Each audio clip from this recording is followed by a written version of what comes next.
You're listening to the Limitless Broadcasting Network.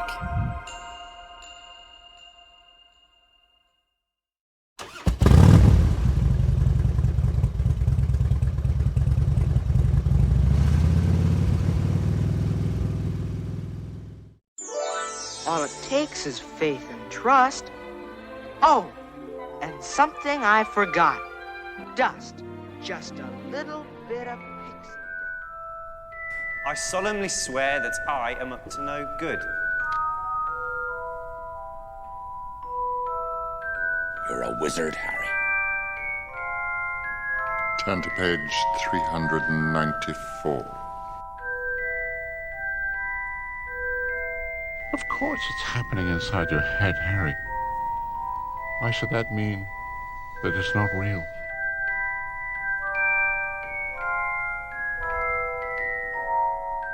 Welcome, Pixie Dusters. We're your favorite hosts. I'm Sammi. And I'm Ashley. Welcome to the Pixie Dust Twins podcast featuring Dan. Hey, what's up? I love how you were like going to the beat of my voice. That's kind of, I had to prepare myself. I never know what I'm going to say until the exact It moment, almost so. messed me up. I was like, what's funny. He's going to the beat of my voice. Ashley, focus. That's Hey, you too did funny. pretty good. Mm-hmm. You got through it. Yeah. I know. It just made me laugh. Welcome back, Pixie Dusters. We are in the second to last episode of our Harry Potter summer. Mm-hmm. Cheers. We're already Yeah. almost pretty much done. And the last one, I mean, this one and the next one are going to be kind of tear fest. So It's pretty terrible. just heads up, we might cry. As in me and Sammi. I don't know about Dan. I'll do like the terrible. Bruce Willis Misty tears, That works. One. One tear. Single. Right. Yeah. So this week we are talking the HBO 20th anniversary special, or the Max now because they're not HBO. Whatever. No. I had to re-download the app. It was so annoying. Same. I hate it. That still Really? worked on me. I don't know why. Oh, Yeah. I don't think we did. Maybe Robbie did. I don't know. Robbie probably had to because it makes you. Thankfully, it didn't log me out. Like it just had me. It like re-downloaded a new app and then just automatically like signed itself in. It was really weird. Okay. Yeah, I don't know. But today's, we don't really have much structure to this episode. We're just going to talk about the special. I kind of vomited a lot of words onto a page. Sammi vomited some words onto the page. Dan's going to add some words. But we're just going to kind of go through it. We are going to kind of skip over the in memoriam portion of the HBO special just because our last episode for the summer is our in memoriam episode. We wanted to end the summer remembering everyone that we had lost through this series. If you guys have not realized it, this is a huge series that has kind of been a pillar in our lives growing up. We grew up with them. They kind of came out when we were 11 and we followed it through. So it's been a big part, and I love that they did this special because we got to see a little bit more into their lives and where they are now and how they still feel about it. And it's always such a good thing when you hear that the main stars of something you love still finds it very important and very pivotal in their lives, because there have been shows and stuff that I've loved and they hate it now. Like some Disney Channel stars like talk bad about the show that they were in, and a specific movie series that we don't name on this show, they all hated being in it. They should though. I know. So it's good to feel that. And you have that in other ones. Lord of the Rings has that. I don't think anybody regrets being in Lord of the Rings. I don't think anybody regrets being in C.S. Lewis's The Witch and the Lion, Witch and the Wardrobe. The But they didn't Narnia actually do series. that one exactly correct. But anyways, so yeah. So they kind of broke it down in little random like headlines throughout the show. So that's how I kind of broke this up. So let's just start in the intro. Yeah. I've talked a lot. So Sammi, what did you feel as you saw that intro? It's just so first, the music comes on and they've got all these shots of everybody kind of separate. And they're just kind of doing what they're doing. Like Emma's getting a book, Matthew Lewis is in a cab, and it's so cute. And then they get their letter from Hogwarts, and they open it, and then it has their name and wherever their location is, and it's adorable. And the best part was how like Emma like takes it, and she just looks like so emotional about it. Oh, it just warms my heart. I just love the opening. It's so sweet the way that they did it. And then they have the quote at the beginning, which where Albus is talking, and he says it's a mysterious thing, time. And I love that tie-in too, just to show that time has passed, but they're all still connected. And it's such a good way to open it. I just loved it. It was so sweet. It was. Yeah, and watching them all hug, and so nice. Yeah, I just the reunions, like they're on the train. They get them on the Hogwarts Express train and seeing them hug each other and going to the what do you call them? The compartments, compartments that they sat in so many times before. And they showed little Helena with a newspaper and like it's like winks. I thought of Dan right away. I'm like, there's Dan's crush. Yeah. There she is. She looks amazing. Yep, she does. She still looks great. And Emma and Tom hugging, I don't know why, but it's just that warms my heart because they have a very special friendship there. And you just felt it, like when they hug, you felt it like from across the screen. Yeah, you could tell it was genuine. Yep. And later on, when they actually talk about each other, I put that conversation and we're discussing that. And the Weasleys all together again, like they're all sitting at the table together, and the dining hall. Oh my gosh, what they did with the Great Hall. Dining hall, it's the Great Hall, actually. The dining hall at Hogwarts. The Great Hall and the dancers and all the dresses seemed very like they almost looked like the wedding dresses from Bill and Flora's wedding. Almost looked like multiple florals twirling around. It was just beautifully done. Like this is not a normal reunion. This is it's a big well thought out reunion. I don't think I've ever seen a reunion special this thought out. Yeah, and I just love that they had the sets and everything that were included. Yeah, because like you're saying, a lot of time on reunions, like they sometimes include the sets, but sometimes it's just them like meeting up someplace and talking. And this was just so much more special. Absolutely. Yeah. It probably helps that Universal in England still has all the sets there for tours. It's like an actual place you can go look. So I think it was very easy for them to do that. Yeah. Because the only other reunion I've seen lately is Friends, that they've been on all the sets. Yeah. But I haven't seen that reunion for me to stream anywhere. I've only seen like bits and pieces of it on TikTok. I thought it was on. Was it? I don't know HBO? where it is. I don't know. I've not looked. I don't know where it's on HBO. That will be my next one to watch. I thought it was on HBO for some reason. Okay, I'll have to look. Yeah, because that's another show that I love. Yeah, is just beautiful. And after they did all the intro, I don't know who's doing the narration in this. I should have looked. But they read the first lines of the book. Yes, and it just brings you right back in. You're like, oh, I'm back. And it's Diagon Alley, right? That's when they were doing. Yes. Yeah. And you have Dan just walking along by himself.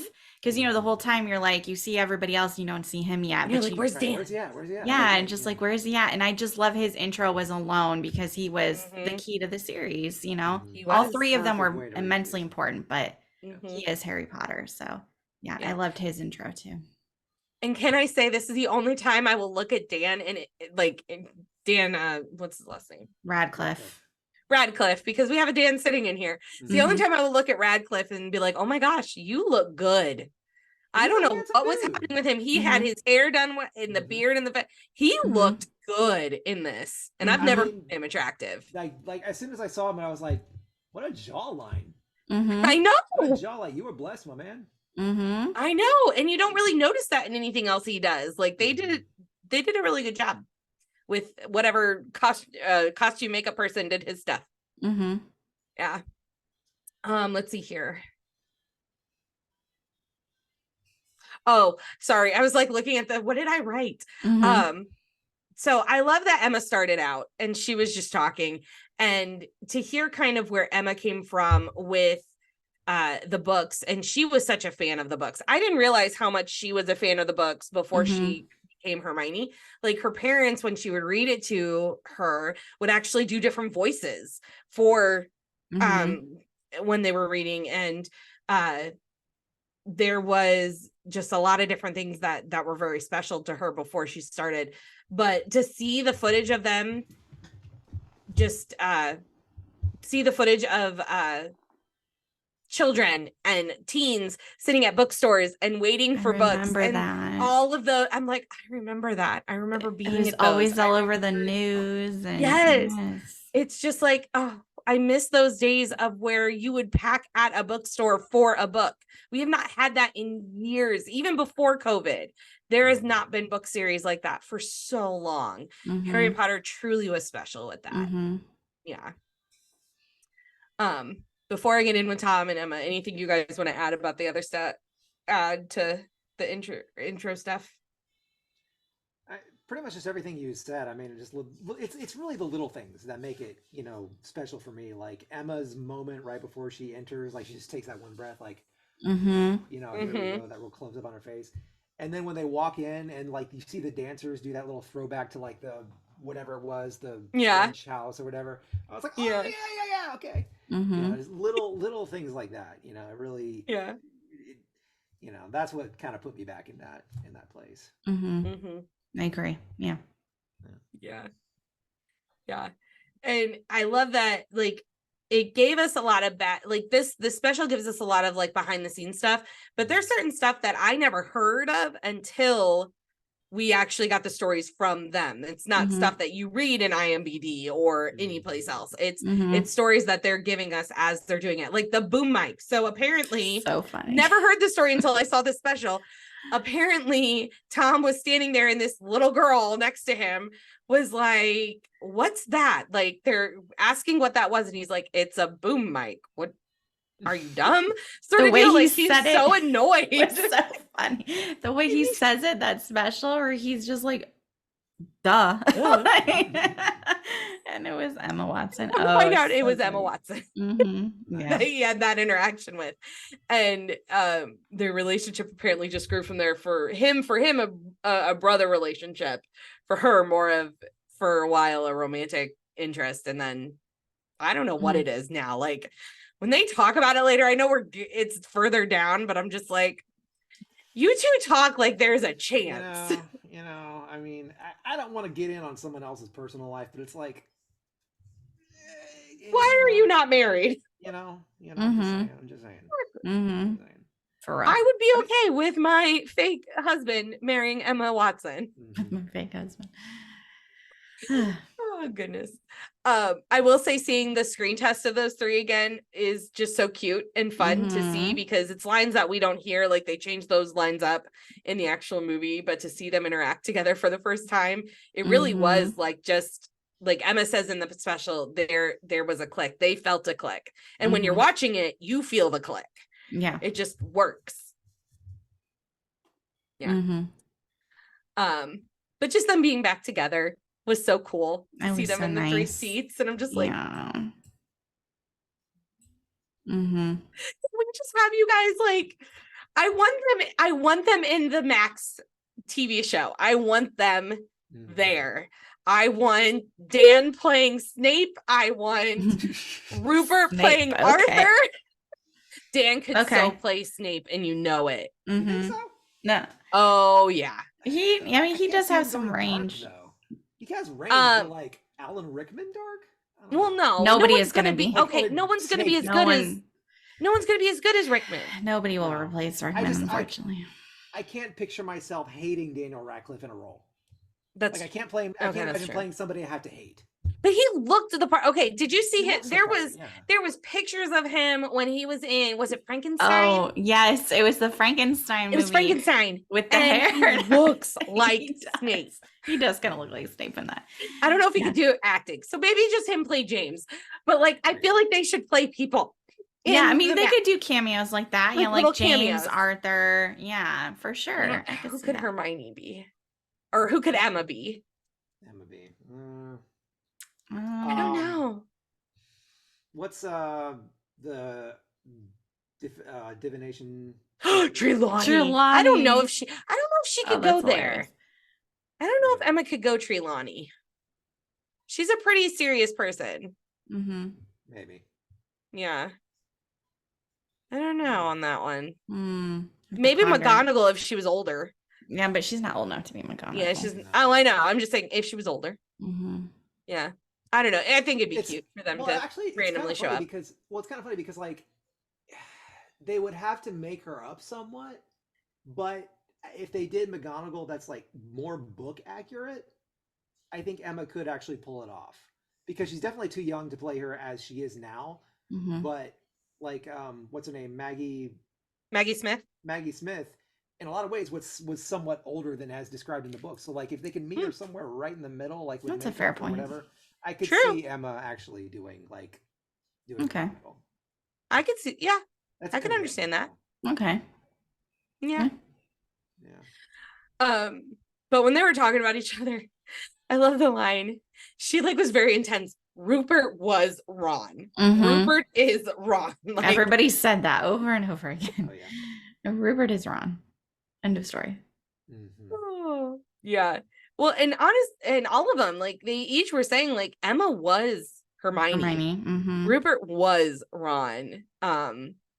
Matthew Lewis said, and it's later on, but he said I was Neville. Mm-hmm. Outside of this. Like I thought that was all really of them interesting. kind of really felt like they were their characters to the point where later on the trio's talking about how they kind of were losing their identity of who they were. So when everything ended, they're trying to figure out who is Dan, who is Emma, who is Rupert, who are we Mhm. outside of this, because we have been these characters for so long that Mhm. they're us. Yeah. We are them. I think Emma called it a extreme form of method acting. Yes. That they've done for 10 plus years. Mm-hmm. Yeah. Well, not just that, plus the fame too. I mean, that level of fame, Mhm. like you become who those millions and millions of people, especially young people, see you as. Exactly. Yeah. It's your whole identity. Yeah. Mm-hmm.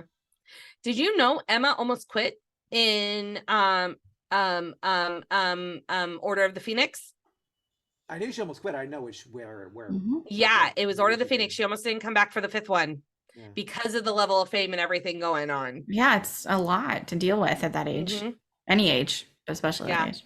Adults can't even deal with it. I can't imagine how teenagers would. Yeah. Exactly. Yeah, she was saying in the special like that she felt kind of on her own island because she's the only girl who Mhm. really was a part of this. But Dan and Rupert had each other, but Emma didn't have that. And Dan even mentioned, he's like, we were dumb teenagers. We didn't know to ask each other that how we were doing and like Mhm. get the real answer. We were just trying to live Exactly. life. It's not stuff Mhm. we think about at that age. Mm-hmm. Yeah.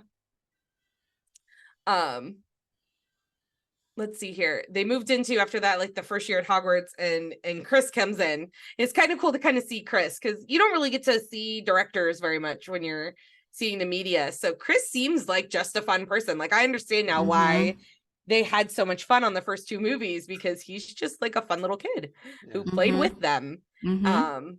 But apparently they played a hand slap game a lot during filming. Yep. During the first few movies. It is not the normal hand slap game that we would play. Like, ours was like, you did this and you, Mhm. they did something else where their hands were like this. I was like trying to figure it out while I was watching it. I don't know. I have Where no they idea. like were smacking each other's knuckles. I don't know. I I don't don't know. I don't know. And then they started talking about Richard Harris. Mhm. And Tom called him a tour guide. He thought Richard Harris was a tour guide. He had no clue Richard Harris was this Nope. like amazing acting royalty. They didn't know any of them. Mm-mm. No, and I think Dan then comes in and says like they didn't understand the British acting royalty that they were surrounded by when they were young. They were just kids trying to have fun and thought these were random Exactly. adults coming in. Mhm. It's like, oh no, you had amazing people around. But I mean, like, Alan Rickman. exactly. When I first watched it, I mean, I was too young to, Oh, yeah, to we didn't know, know. right? Exactly. But Yeah, we now didn't you know. watch it and you're just like, oh my gosh, look at who's in the room together. Look at these people. Yeah. Oh, and it really gives you a new perspective on it. Yeah, it really does. And apparently Robbie Coltrane was a kid such a kid That's as what they all well. said, yeah. Yeah, they should like I love the scene of him like talking in a different accent and like making fun of something. That was so cute. And Robbie was saying that all his favorite scenes was with the gang in Hagrid's hut. Yes. And I'm gonna say, like, every time Robbie came on screen in this special, it was such an emotional moment for me because you get to see like Emma and them get to interact with him again. And not soon after this, we lost him. Yep. And like these last moments that they got to have together on the 20th anniversary was so special to watch and so special to hear from him. And they killed me at the end of the special when they're talking, like when he's like helping wrap up everything. I'm like, this is ridiculous. Like, killing me here, people. Yeah. But yeah, Robbie just, he really did. There is no other, like, I'm so glad they're redoing the books as like a TV series, and I'm really excited for it. But there will be no, like, just like Rickman, there's no one else that will ever be as amazing about their character as like Hagrid to me. I feel like you can say that for a lot of these characters. There's no other Hermione for us. Harry Potter, Ron, you know. Yeah. A lot of them are so iconic Luna. and built in. There will be the new people, and I'm sure they will have people who do a great job, but it will never be the same for us. Yeah. Very true. It will be more just of an appreciation. Yeah.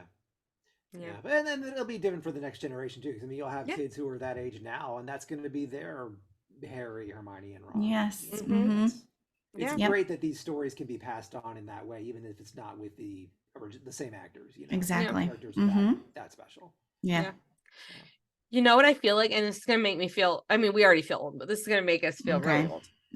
I feel like we're our parents with Star Wars.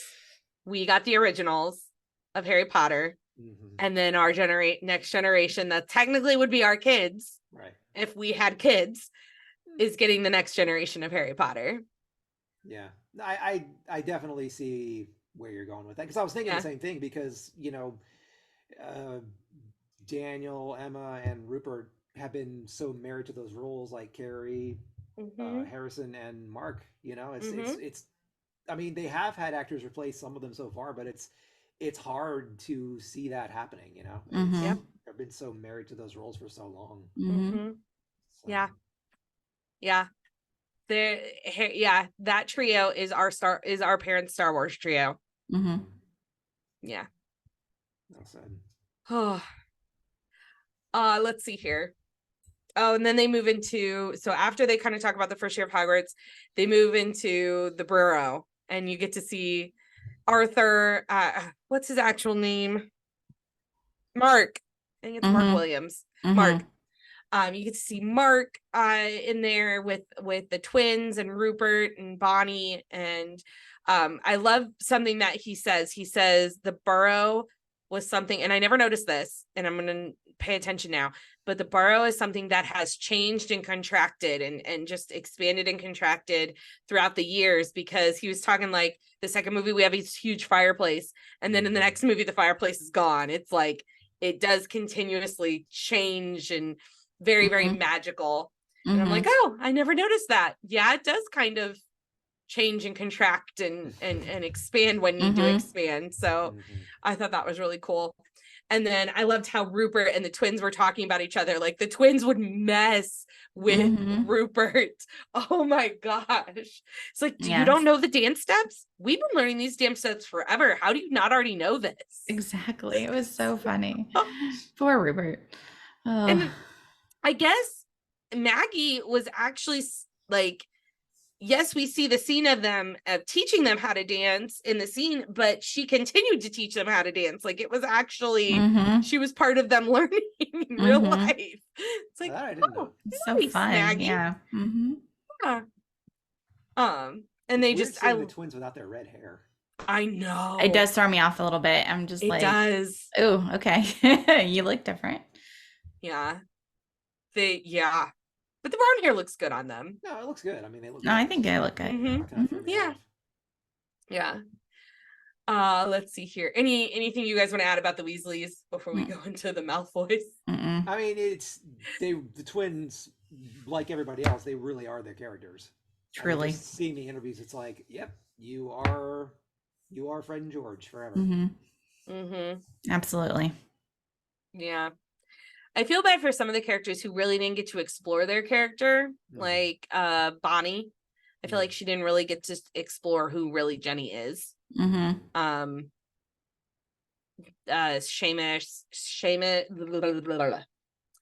whoever plays Seamus, whoever played who did Hermione date for a second? Daniel Thomas, the character Thomas, Daniel, whatever. Oh, Dean Thomas. Dean, thank you, Dean Thomas. My bad. I'm like, what? Something's wrong.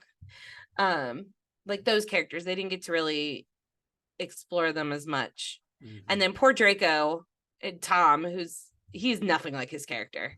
No, you can say that Tom Felton is not Draco, which is probably a good thing. Oh yeah. Oh boy. But speaking of the Malfoys, so Jacob Isaac, I don't remember if we talked about this. Did we talk about how he apparently went after for Lockhart's role and not? I cannot remember if we did or not, but it makes me laugh. He actually was going after the Lockhart role because he didn't want to play another villain. He wanted to play somebody goofy. And they're like, no, we need you to try this role. And he loved it. And he thought it was so much fun. Tom describing him in this special about being a psychopath wielding a cobra cane was just hilarious. Like his facial expressions. He's like, working with Jason was a real treat. Actually, working with Jason wasn't a real treat. The way he said it, it was so funny. He's like, he was a real Jekyll and Hyde. I'm like, oh god. Remember, like Offset, he was so fatherly and so paternal, and then he would just like switch to this, and then he was not monstrous man. Like, I think it messed Tom up a little bit. Possibly, yes. Well, apparently, so the cane that had the teeth in it. The teeth actually sunk into Tom's hand when he smacked him with it. And because Jacob didn't know. Yeah, it was sharp and then just hit him on the hand. And it's like, oops. And like, apparently he like did his switch off stage. He's like, are you okay? Like, and tried to like help him. And Tom's like, okay. It's all right. Get to the scene. Oh, goodness. And apparently Richard Harris thought Fox was a real bird. Huh. I thought that was so cute. And they were talking about how he thought Fox was like a real, true bird that was well trained. And they're like, I guess we won't tell him that it's fake. No, I thought that was adorable. Oh, poor Richard. Yeah. Oh goodness. He is he's such a big kid. Yeah. Yeah, we didn't get enough of him. Yeah. And then at the end of this, they talk about Chris leaving, and Chris just felt really guilty leaving, which I probably would too if I was him. Yeah. I understand why he left, but I would probably feel guilty as well. Yeah. All right. And then they moved. I love how they kind of broke it up and kind of went through each movie when they did this. So we're kind of moving into, after Chris left, we move into the third one, which was Azkaban, which Alfonso, who the new director is, saying it's like a coming of age, and Rupert's like, it's like a whole new era. It's like so different. You feel it change. It's very much about a don't judge a book by its cover sort of a story. But I love Dan and Emma talking about the Gary chat. Because Gary Oldman was coming, and to Dan knew who Gary was. Dan knew so cute. Gary was a big deal. And Dan's like telling Emma to be cool. And he's like, I was telling you that because I needed to tell myself, be cool. It's really for me. Really for me. I thought that was the cutest thing ever. And Emma's just like, okay. Okay, who is this man? Why am I supposed to be impressed? Okay, Dan. Yeah, got it. Oh. And I love Dan as it's funny how Dan is the one that really realizes like that they weren't in his mind, they weren't real actors yet as kids. They were still learning, they were still growing, they weren't there. And apparently during the shrinking shack scenes between Lupin and Sirius and Pettigrew, Dan apparently was in the background saying, guys, this is acting. This is what we're working towards. This is Like, real acting, this is real. Mm-hmm. It's like, why can't we do that yet? I thought that was great too. Yeah. Mhm. Oh my goodness. And then what word was I looking for? So in the notes I put Dan's and then a blank of I didn't know Alan what that Rickman. meant to try and help you. I wasn't sure what that was. He did an impression of him, kind of. Thank you, impression. Is that the word you were Thank looking you. for? Okay. Yes. I was like, I don't know what the space is for. when you're Impression. not- I couldn't think of the word last night. Okay. I'm so Yes. tired. Dan did an impression of Alan. Yes, he did. Mhm. Oh. I think that's one of the closer ones of Alan that I've seen. Mhm. Because as you've said, it's hard. It's so Mhm. hard to do his voice. I don't know. Like, Mhm. yeah, he's I don't think Dan got the voice, but he got the No. he got the the overall Like the tone, the presence, demeanor. Yeah, there we Yes. go. Mhm. Yeah. Mm-hmm. Mhm. Oh gosh. And then Alfonso's assigned a homework, which we've talked about We this. did. Yeah. They like, but I loved how Dan's like, so like, well, funny. Joe wrote about 500 pages about me, but I think this one page will do. This one will do.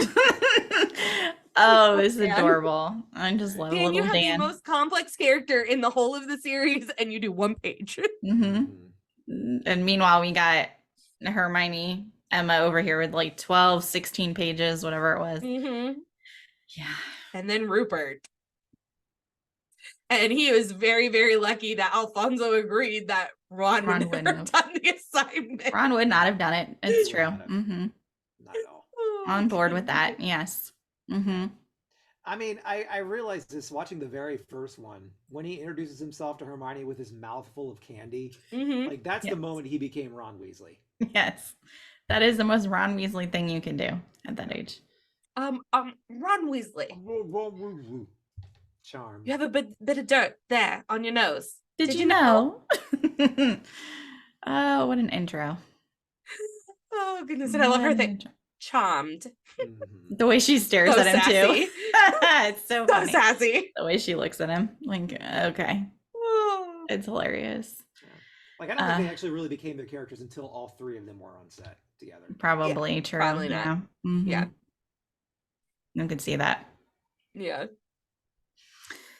Uh, Maybe you want let's to talk about the stuff see. you had? Oh yeah. So yeah, we were talking about Dan because in the special, I love that Dan and Gary Oldman actually got to sit down face to face because Mhm. I've seen so many interviews with him, Dan, where he said specifically that Gary Oldman made him a better actor. And they talked about it so much on here. And it was so nice to see where they said offset, they're in between scenes. They were really bonding together and Mhm. talking. And I thought it was so great to know that like the serious Harry relationship was like a real thing kind of in real life Mhm. with the mentorship and stuff. Oh, I just love that. That Yeah. warms my heart. And I just love how he has so much admiration for Gary Oldman as an actor.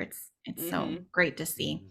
And of course, them talking when they're talking about Alan Rickman, they're talking about how he knew and no one else knew. And I didn't know Gary Oldman didn't know. And the way he looked at Dan Radcliffe and he's just like, wait, What?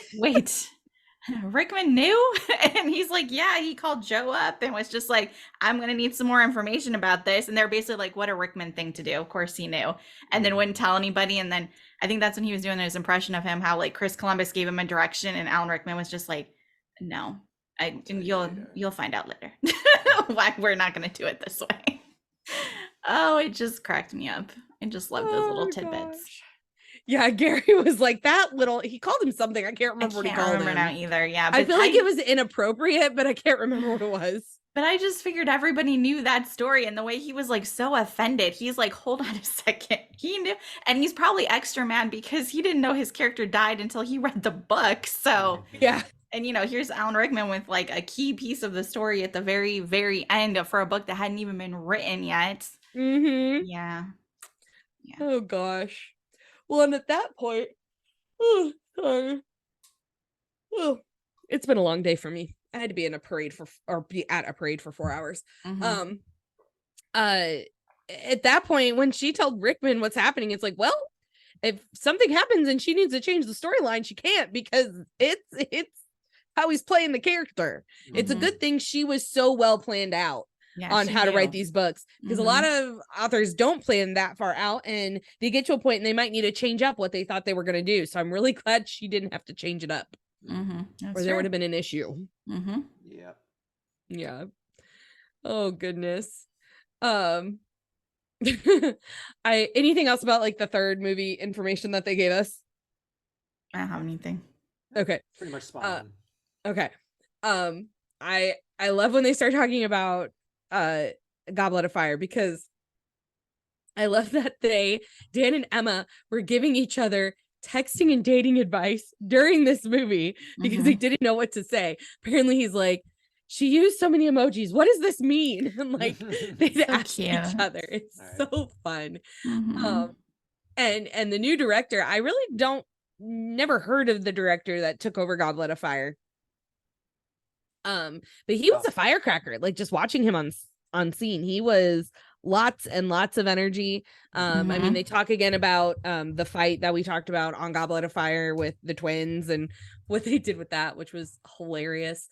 But I loved when Dan was talking about like this was peak hormone time for us. Like Goblet was peak hormone time, especially when they bring in all these new girls and boys who are purposely supposed to be hot. It's not fair. Like he like purposely said like purposely hot. Like that would be really difficult. You're in peak hormone time, and you got all these like very attractive girls and very attractive guys coming in for these two schools, and it's like apparently they were all dating each other like back and forth, and there was actually like relationships and breakups happening while on set, which makes sense. You can tell that's one of those movies it reeks of teenage angst. Sure does. You need to throw in some angsty 90s or 2000s angst music in there. My Kim or something in there. Oh yeah, for sure. Oh goodness.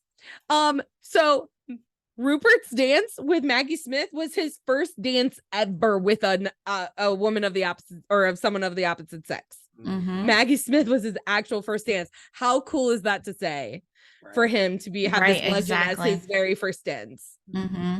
So cool.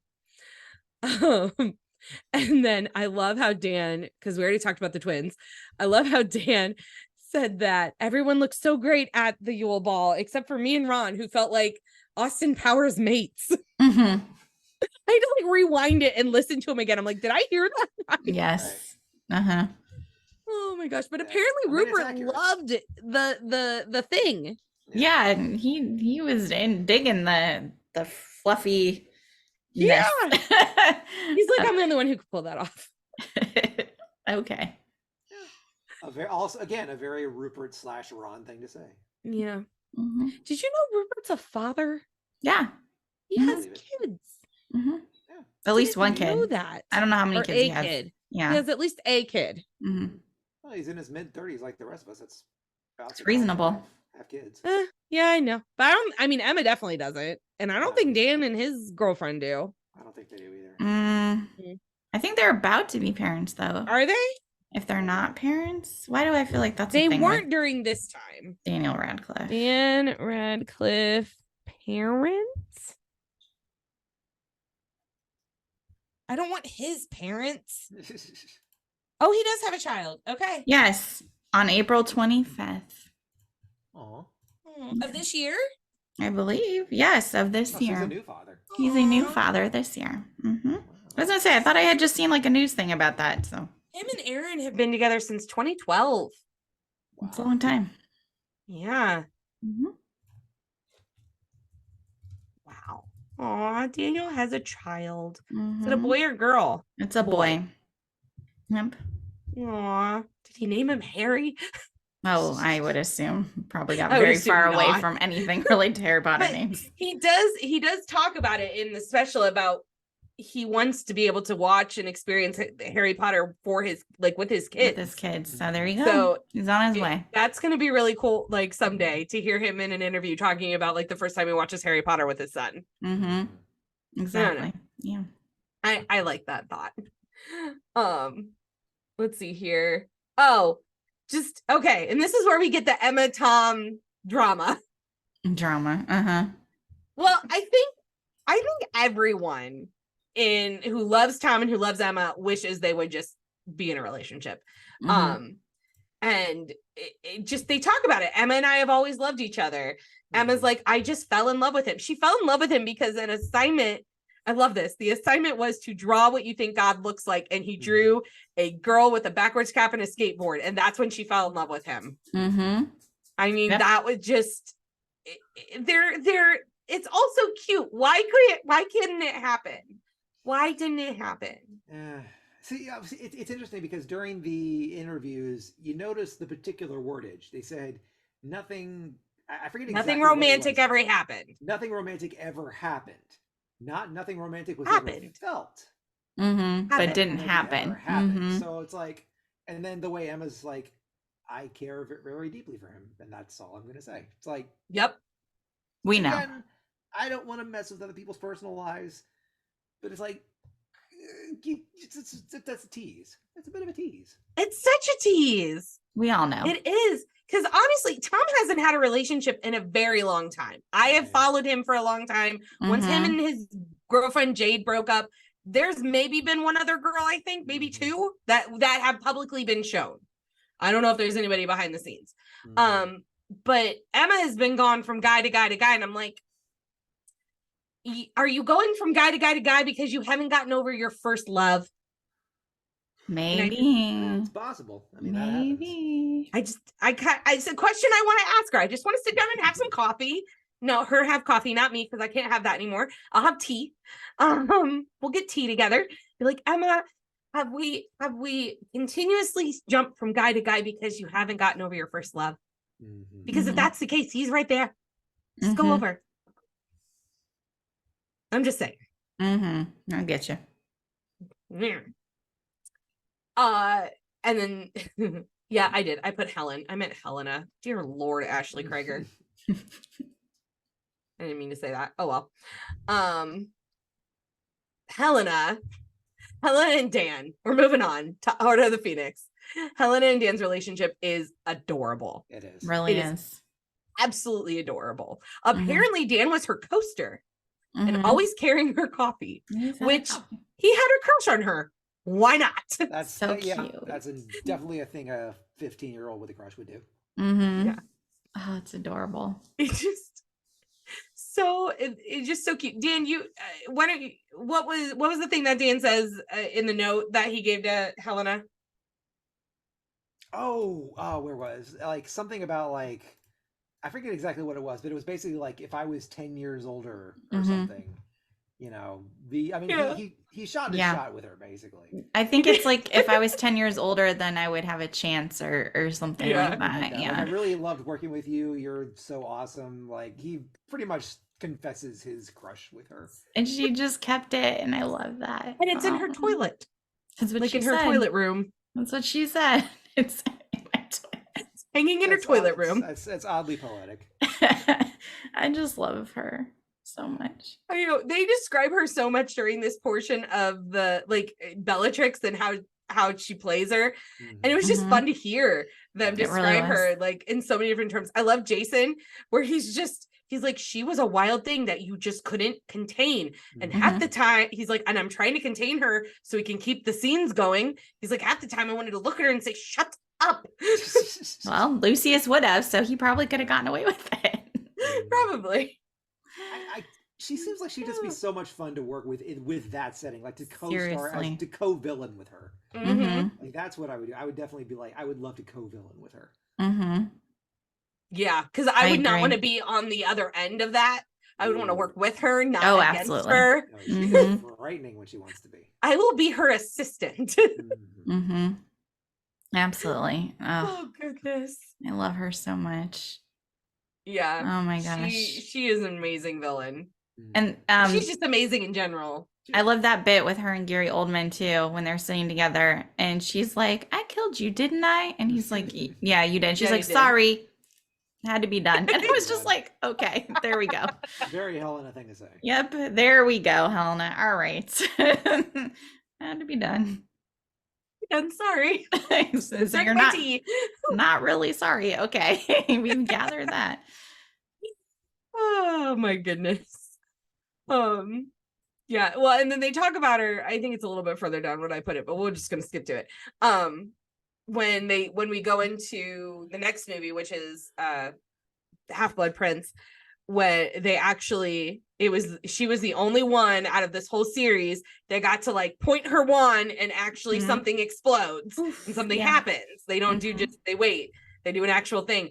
And she said, what was it? It was so funny. She was scared of her reaction when she blew up Hagrid's hut because of how crazy and happy she was. It scared her that she reacted in that manner. And I'm like, and that is Bellatrix. Yeah. It's the perfect casting. Absolutely. Is it bad that what she said made perfect sense to me? That I completely understand what she's talking about? Yes. Well, no, it's not bad. It's not bad. I get it too. Yeah. Yeah. Like I've been in roles where I've gone to that place where I'm like I'm actually scared of how much fun I'm having. I'm a scare actor, okay? I mean, it fits. That's why I was like, yeah, it fits. You're acting, so yeah. This is why I don't know if I could ever see Dan as a scare actor, because you would scare me. Probably. Well, he should. That's the point. Your pictures that I've seen, I'm like, oh dear Lord, Dan, you are going to be in my nightmares. Like how they do your makeup and stuff. I'm like, oh yeah. And then you can do a villain face, like you always have been able to. And I'm not gonna lie, it's kind of nightmarish for me. I mean, there's a reason why Jack Nicholson's always been my favorite Joker. Yes, classic. I can see why. See, he doesn't even need the makeup, really. He doesn't. No, he's never needed the makeup. No, he doesn't need makeup. The makeup just enhances it. Yes, no. Jack Nicholson is a good choice for you. You do that very well. You could have probably been a villain actor if you wanted to. I've thought about it. I have thought about it. Okay, let's see here. Where did we leave off?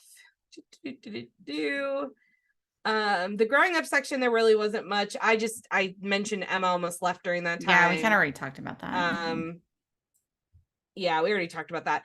Outsiders. Sammy, take it away. Ivana Lynch pops up. Oh, she is. I just love her so much. I love her. Love her. She has so much love for the series, and I like how she was talking about how she'd be sitting there in a scene and then she'd be looking at Daniel Radcliffe and then she just would forget to talk because she was used to watching him. And then she would forget she had a line, but she's like, I guess that fit with Luna. I'm just like, yeah, the spaciness. Yeah, it was super appropriate. Yeah. You could just tell she loves the series so much, and she had so much love for the character of Luna. I am so glad that she got cast. Yeah. Really am. Yeah, and I know you've got the thing about her writing letters to JK. I just jealous. Adorable, like having like an author pen pal, and it's not even any author. It's JK Rowling. What? Oh, Ivana. Just I love her. I don't know if it was her or somebody else, but someone said it's great to be a misfit, and I agree. It might have been the narration. I can't remember who said it, or was it Helena? Someone said it. Maybe might have been Helena. I don't know. Someone said it, and it was a good line. Yeah, it was a good line though. Yeah.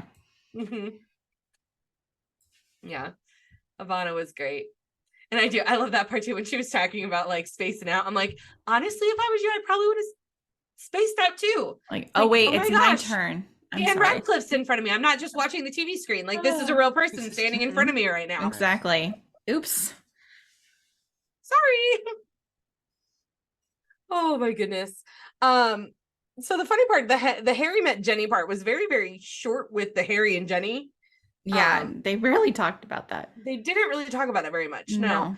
Really the only thing I got out of it was like Harry finally becoming a Weasley, even though it was through marriage. Because honestly, he really was a Weasley this whole time. Exactly. Like, he was the heart of the Weasley family, just didn't have the last name.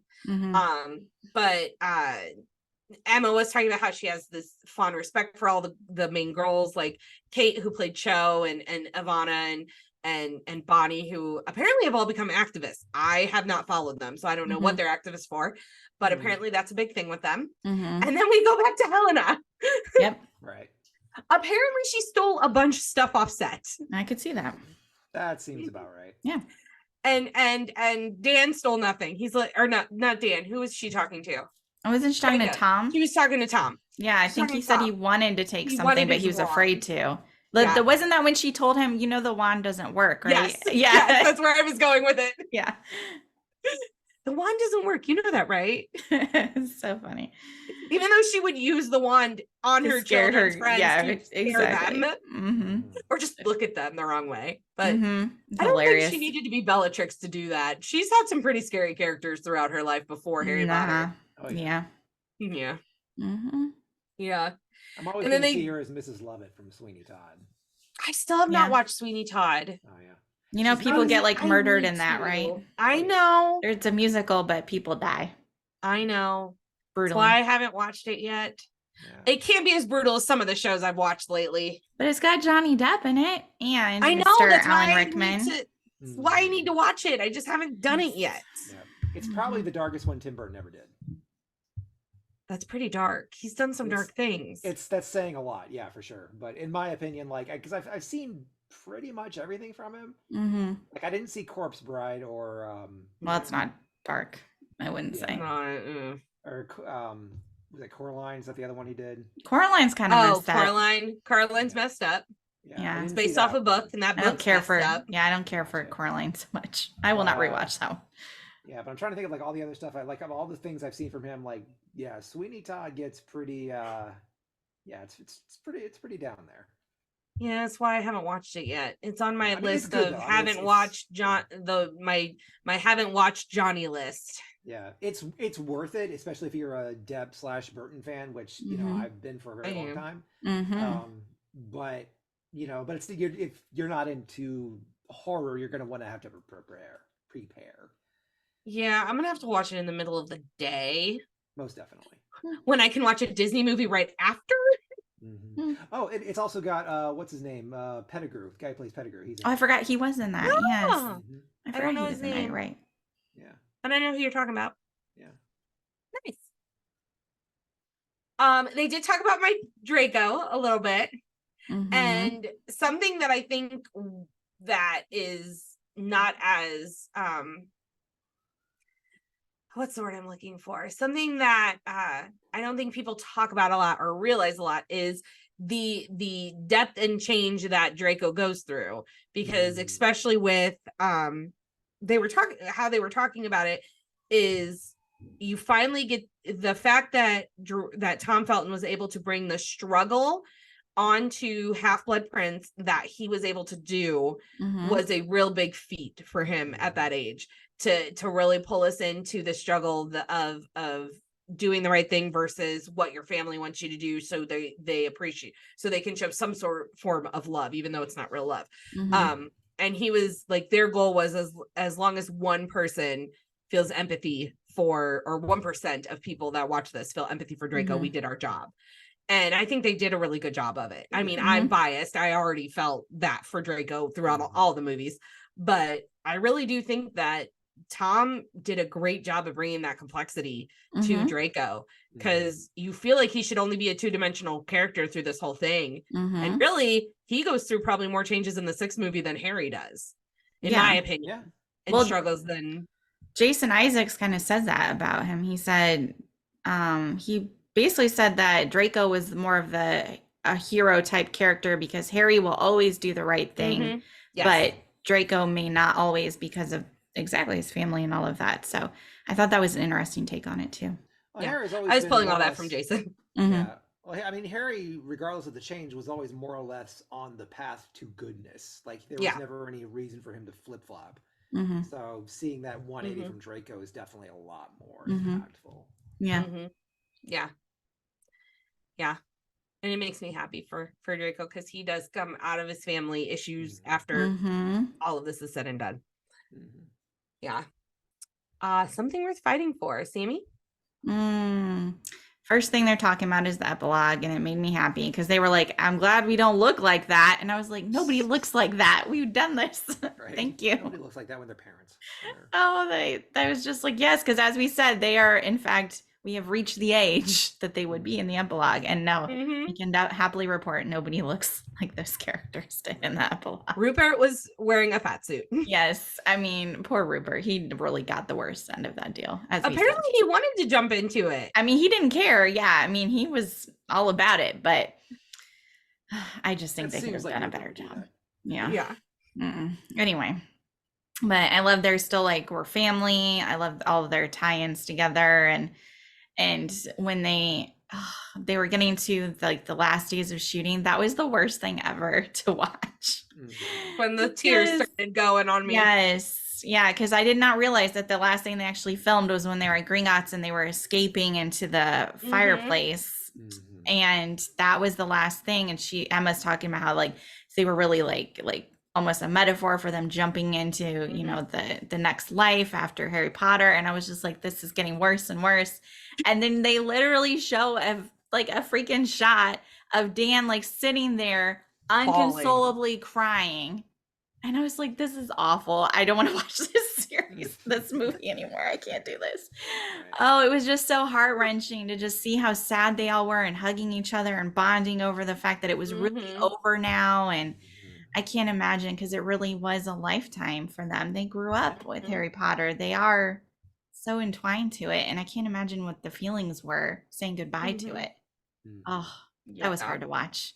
So hard to watch. And Rupert really said it best. I mean, he's like, you know, Harry Potter will live forever. And we were just saying that. I mean, Dan, you actually were just going on about that. Like, that's so true. Harry Potter will live forever. Absolutely. Yeah, that last day shot, like when they were rapping and like saying we're done. Oh my gosh. It was so sad. Seeing Dan Rupert cry like that, like in my mind, Dan Rupert's not that kind of a crier. Like he just feels like a very solemn person. Like just doesn't. I feel like he's always like that sarcastic person in interviews and different things. So seeing him cry, it's like it made me cry because I feel like he wouldn't be a crier. He might be a crier. I just didn't feel like he was. Yeah, like the persona sort of deal. But I will say when they started this portion up, before they started talking about the ending, they showed the map, the Marauders map, and all three of their names. My heart was like, oh, that's so cool. That's so cool. I love it. And I thought this story was so funny. Emma's hamster, Millie. Yeah, I've read this. And they made a coffin for it. Yeah, they did. So love it. Dan's like, I don't remember any of this. I love that part too. And he's like, I have no recollection of this. Right. No recollection. And I just little things like Emma saying that when her and Dan did the dance scene in the last movie, she's like, I don't think I'd be able to do this with anybody else because it was too familiar and it's too intimate. Like that was an intimate. They felt that scene was so intimate on set, which looking at it, it is. It's a very intimate scene. So having that prior relationship kind of helps. And then I just had to add this, and they were talking about how like during the running scenes, Emma and Dan would like race and see who could beat each other. And Rupert's like doing whatever in the background. He's like, because running is a stunt for me. It's not real life. I'm like, oh, Rupert. The feels. I get you, Rupert. I'm with you. Oh, goodness gracious. And then they went in and talked about like the kiss part. And even Dan's like, I ruined it for everyone. Sorry, guys. That was my bad. Yeah, he did not make it easier for them. He called it, he's like, I think he called himself a dick. But apparently Emma's like, I just had to go for it because she's like, I knew Rupert wasn't going to do this. He was just going to laugh. So I just went for it. And Rupert's like, yeah, I think I blacked out as you were coming near me. It's like, I just remember your face coming right at me. Yes. Nothing. The description was so funny. Oh, goodness gracious. And then the final battle, the two things that I kind of took from it, we already talked about it a little bit, but Matthew felt like he was Neville and talked about his appreciation for the character and his experience, which was really cool to hear. And then David Yates, who was directing, he talked about how he's like, I needed to make this ending amazing. Like I'm the one who's finishing this off. So that's why he changed it. That's why he changed the battle, because he felt like there's something bigger that needed to be done.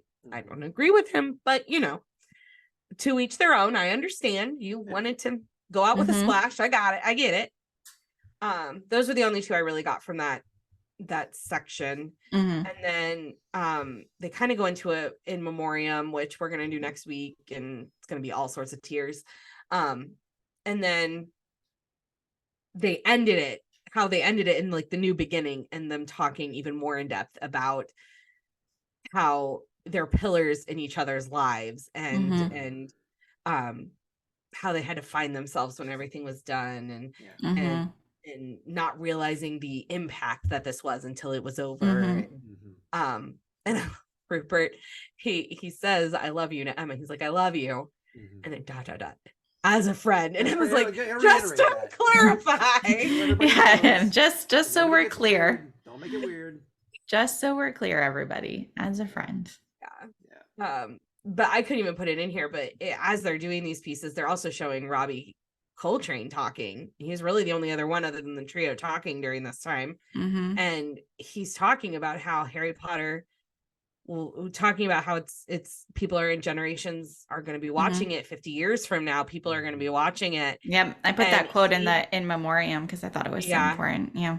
He says, I won't be here in 50 years. Hagrid will be. And I lost it before we started podcasting today. And he was sick when they filmed this, like you said. So that's why he passed not too long after. So he knew.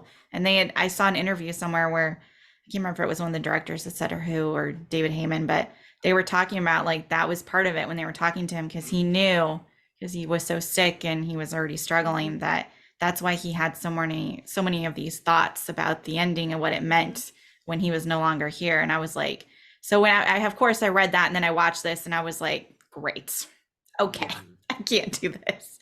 Oh yeah, it was hard to get through his scenes.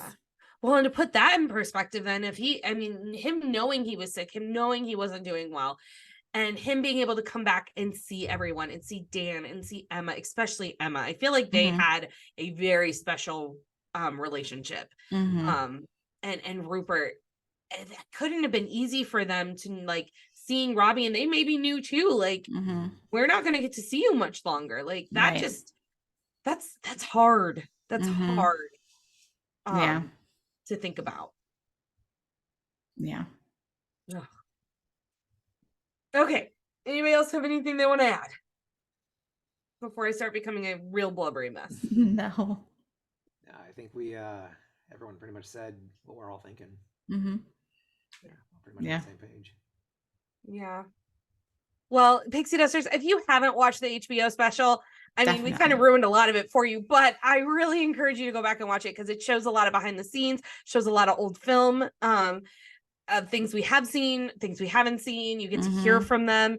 It's really, really a great tribute to our Harry Potter cast that we grew up watching.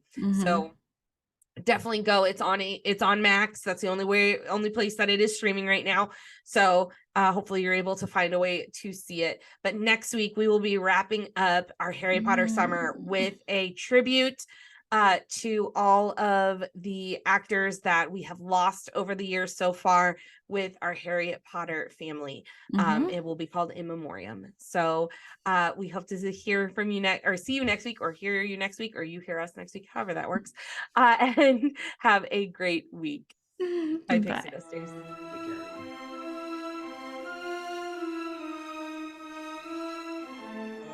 Thanks for listening to the Pixie Dust Twins podcast featuring Dan. The show is written and produced by Ashley and Sammi, except for those manifestos, which are all written by Dan himself. Intro and audio editing by Sammi, logo created by Ashley. This show is produced as part of the Limitless Broadcasting Network. Make sure you check out all of our other shows and have a magical day.